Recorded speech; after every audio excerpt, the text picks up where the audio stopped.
Metal Gear Solid, released on the Sony PlayStation 1 in 1998 and was directed and produced by Hideo Kojima. A game that would basically revolutionize the entire video game industry as one of the most incredible 3D video games, at least at the time of its release. With its incredible and different and unique gameplay style as well as its innovative and unique story and narrative, this game became something that a lot of video games wanted at the time. So today we're going to be looking through this game and basically talk about everything it did completely right to become one of the most incredible, unique, different, and innovative video games at the release in 1998. The first thing I definitely want to talk about is this game's gameplay, how it definitely differentiates from other video games that have released in the past. This game's tagline is Tactical Espionage Action, which basically means that this is a very high action game, and honestly, the game's not lying to itself when it says that. Up in the top right, every time you're playing this game, you'll see a mini-map basically showing the location and the area that you're in.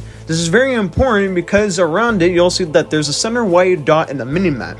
That is essentially you, the player, controlling Snake. Around you are red dots, which are basically the enemies. You want to avoid them, obviously, as much as possible. Those red dots, also known as, obviously, the enemies, they have a field of vision cone. You don't want to be spotted in that cone because then they'll see where you are and they'll notify the squad that is in that area with them that there's an intruder inside the area that they're in. The L1 button, if you click that, it goes to all the items that you have that are able to help you around to navigate the area that you're in. Stuff like card keys, which are very important in this game, and stuff to help you heal yourself, like rations, are very key and essential equipment stuff that you're going to be able to need in order to get around through this game. The R1 button is going to have all the stuff that you need in terms of battle equipment. Stuff like pistols, assault rifles, sniper rifles, missile launchers. Every of those sorts are in that area. Especially stuff like grenades. And there's different kinds of grenades like stun and chaff grenades. Chaff grenades easily being one of the most important in this game. You use them a lot in order to navigate and get through the areas that you're in. You're able to find all the equipment you need basically throughout the entire facility base. They're scattered around the place and in the building. And in my opinion, it is very key that you look in every nook and cranny in this game and every single room that is around you, because this game is very not nice to you when it comes to terms of you missing stuff. Everything is key, everything is important when it comes to this game, and every single thing is at some value or some use when it comes to a specific part in this game. I really love the boss battles in this game and the way they're designed. Stuff like Revolver Ocelot is a really cool boss fight, but things that make you think out of the box, like the Grey Fox and the Psycho Mantis boss fights, are some incredible ones and definitely do different ways in order to attack the enemy. The Liquid Snake Hindy helicopter boss fight is really a great one as well, where you have to use the Nikita missile launcher in order to attack the Hind. But if there's one boss fight that is completely bullshit, it is definitely the Metal Gear Rex boss fight.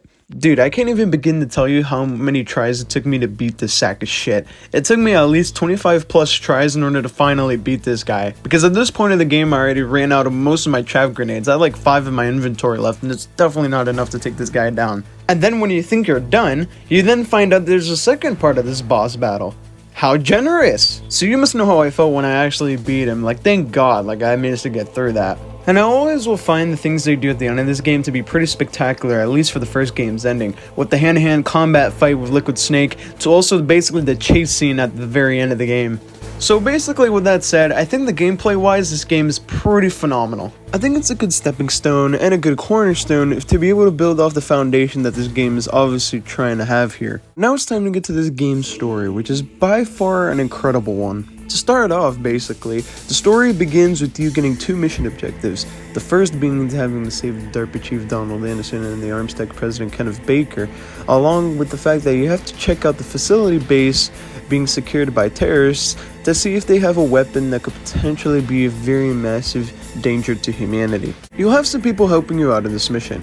Colonel Roy Campbell, the leader of the operation, Dr. Naomi Hunter, the gene therapist, and Mei Ling, the visual and dating processing analyst. And even your master, McDonald Miller, will be popping up time to time to basically tell you some stuff. And while this is also technically a solo mission, you'll be meeting people around the base that will be able to help you to accompany you in this mission. People like Meryl, who can clearly tell is taking her on her first job on a heavy duty like this. And Dr. Hal Emmerich, who is a scientist who had a hand in building Metal Gear Rex, as well as basically knowing all the details that you need about the base. Along the way, you'll be meeting members of Foxhound, who are the biggest threats that are getting in your way when it comes to Metal Gear. There's Revolver Ocelot, who's an elite shooter when it comes to revolvers. Gray Fox, who's very good at hand-to-hand combat. Psycho Mantis, who can read people's minds so that way he can manipulate the situation that he's in. Sniper Wolf, who's an elite shooter when it comes to snipers. Vulcan Raven, who's very good with heavy weapons and as well as being a good tanker.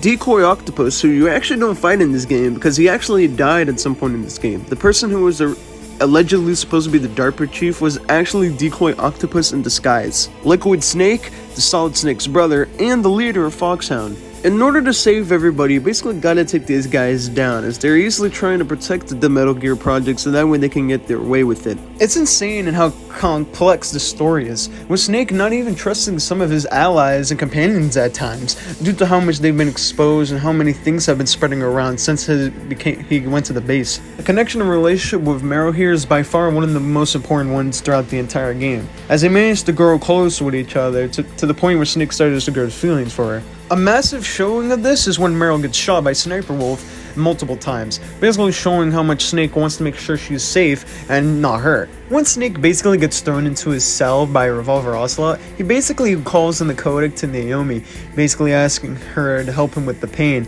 after realizing that what Meryl needed at the moment when she was sniped by Sniper Wolf was a hero, and he wanted to cope with basically not being able to be that for her. Even the villains have tragic backstories, and it's really interesting to view from their perspectives why they're making the decisions and choices they're making. Once you defeat them, they all have this tragic backstory they all tell Snake, and you can really see why they decide to do the things they do as they tell their part inside of the story. The explanation of Fox Die, basically almost at the end of the game, is really crazy. I love how they just use like in real life footage here, it's really great. Anyway, with all of that, we can really see the perspective of how Fox Die is really affecting the entire operation here, with a lot of the enemies and even some of the other characters in the base basically dying due to the effects of Fox Die due to it still being an early stage of an experiment they were testing out here. Also, in this game there are two different endings, one where Meryl lives and one where Meryl dies, and of course, because of the ending I obviously got her dying. Obviously, the ending, though, to this game is great, where basically Snake reveals that his name is actually David, and basically him and Meryl basically going to continue life together. And this is basically a good signing off, basically, to the Shadow Moses Island, where this game does take place, but also a farewell to Colonel Campbell, at least in Snake's sense, because he believes he's probably never going to see him again, at least potentially. Obviously, Campbell does come back in future games, but at least in Snake's sense here, he believes that he's never going to see him again. And also Hal Emmerich, the Doctor, was a very valuable character in this game, and obviously he returns as well to help out Snake in Metal Gear Solid 2 and forward. Then at the end of the game, we basically see after the post-credit scene that Naomi is still reliving basically everything that happened within this game with her, and also we see the shocking reveal that there is indeed that the president was involved in some way, and we'll be seeing more of that in Metal Gear Solid 2. So many things that happen in this story. Hal Emmerich's love for Sniper Wolf, Foxhound and their tragic backstories, Naomi and her being called out for being a spy, and Snake and Meryl heading off into the sunset. This game really knows how to deal with its characters and creates a very incredible and innovative story. And in my opinion, this story is just absolutely amazing. Now to talk about the design of the game, which has some really impressive and great design tactics here. One of them being, after you get the optical disc by Kenneth Baker, in order to contact Meryl in this game, you actually have to read the back of your physical copy of Metal Gear Solid in order to get her frequency. But in game, they say you have to have the optical disc and read in the back to it. Colonel Campbell tells you this, and in my opinion, it's a really great and interesting design choice that Hideo Kojima decided to take on with this game. Another great design choice is the fact that during the Psycho Mantis boss fight, you actually have to change the controller port of where your controller is plugged into on the Sony PlayStation 1. So basically what you have to do is, if your controller is plugged into controller port 1, you have to disconnect it and connect it into controller port 2. That way you have such an easier path to take down Psycho Mantis, and that's how you take care of that boss fight. It's a really cool design choice, and it's a lot of cool secrets that Hideo Kojima tried to put into this game. Where this optical disc and this controller port scheme and gimmicks, he really tried to do stuff that were completely out of the box. I love the design of the entire area of Metal Gear Solid. All these different facility areas basically really show how suspenseful and how very dangerous this entire area feels, and how really incredible this area is, but also how important it is to make sure you get your objective done. Like, it really shows how suspenseful this entire area is, and to make sure that you don't get caught here. I also love some game designs that are happening in this game.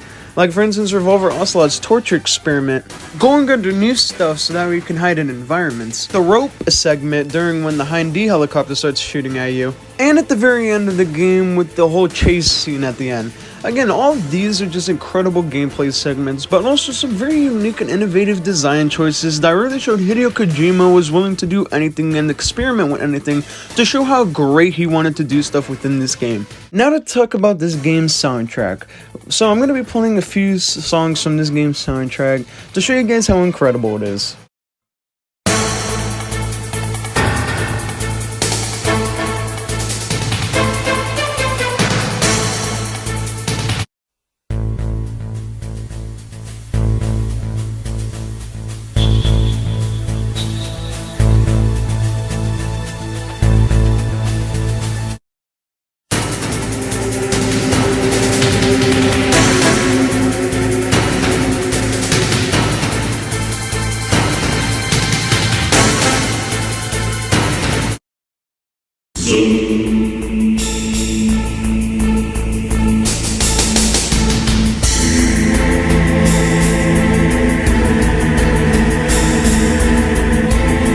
The soundtrack of Metal Gear Solid is incredible and is really impactful and really shows the suspense and detail when it comes to its innovative sound design and the music itself in the soundtrack. To put it bluntly, Metal Gear Solid is a fucking incredible and phenomenal video game of the late 90s, and it definitely showed and proved itself to be a very revolutionary video game.